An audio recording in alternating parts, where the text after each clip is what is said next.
Please welcome back to the stage our NENA president, Jamison Peavyhouse.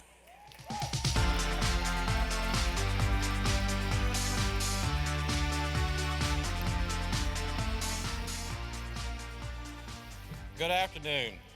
All my thunder was stolen from y'all giving $20,000 for scholarships for next year's conference. Good job.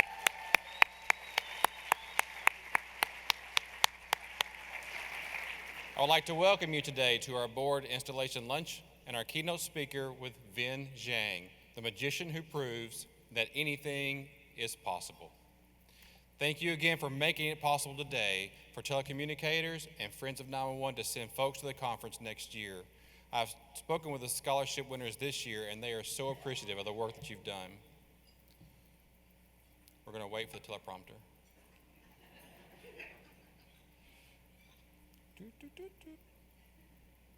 All right, keep going. There we go. I cannot put into words the excitement that I heard from our scholarship winners this year. They showed a very deep appreciation for your generous contributions last year when we raised almost $10,000. And I cannot wait to see next year the amazing faces that'll be here with our family celebrating NENA 2020 in Long Beach, California. When you give, you are investing not only in the lives of our scholarship winners, but into the countless lives that they will save in their careers. And I told you every single dollar counts. And you could see that because a while ago when it went down $5 and y'all went, oh. And then it went up $5, yay. I told you. Let's keep it going throughout the lunch today, and maybe by the close of the day we'll hit 21,000. We'd really appreciate that. This past year, I'm not going to cry. This past year, as your association president, was amazing in every way.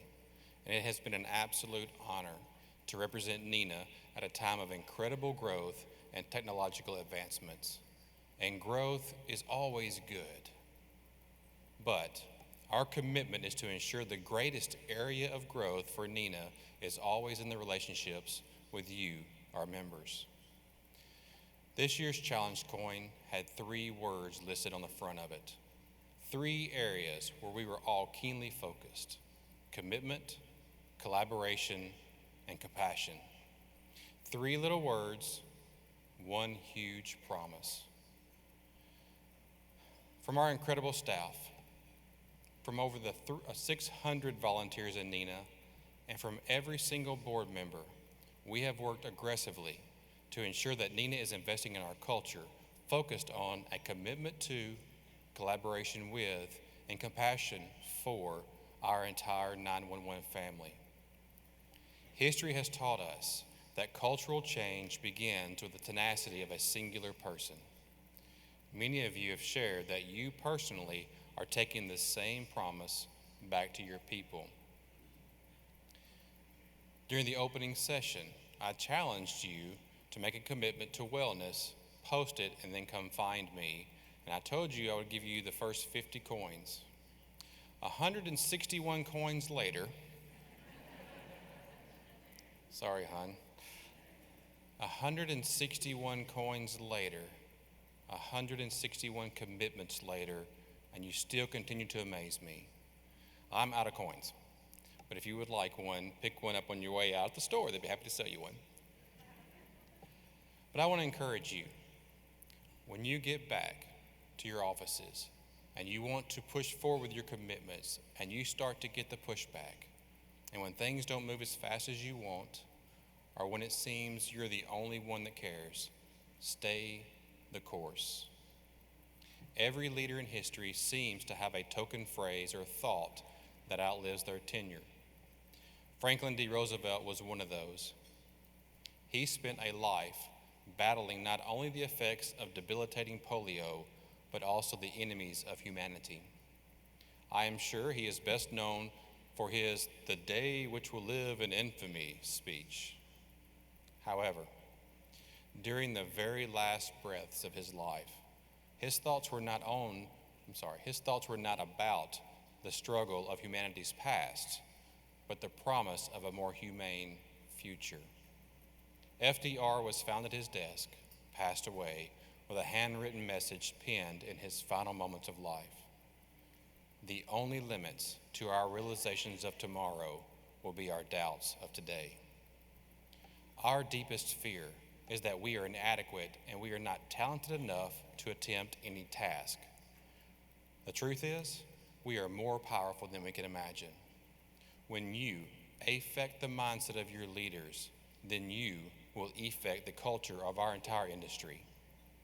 Whether your personal commitment is to wellness, innovation, collaboration, or any other area that you experienced at this conference, continually feed those passions and not your fears. In closing, to the amazing NENA staff, I am continually humbled by your commitment and selfless giving to our association.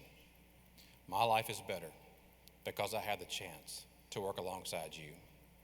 To my boss, co-workers, fellow Tennesseans, thank you for your friendship and your support. And I must express a deep and loving thank you to my home team, Lisa, Chloe, Carter. You three are the highlight reel of my life. Our whole family has been dedicated to the service of others, and I can't wait to see what our future holds. Now, as my last act as your president, I am challenging you again, each of you, to be absolutely courageous in your compassion for your fellow human and for yourself.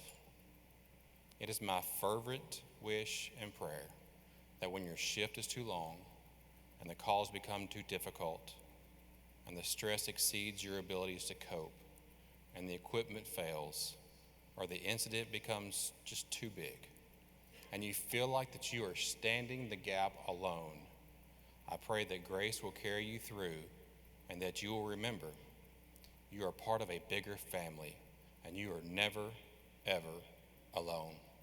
Thank you.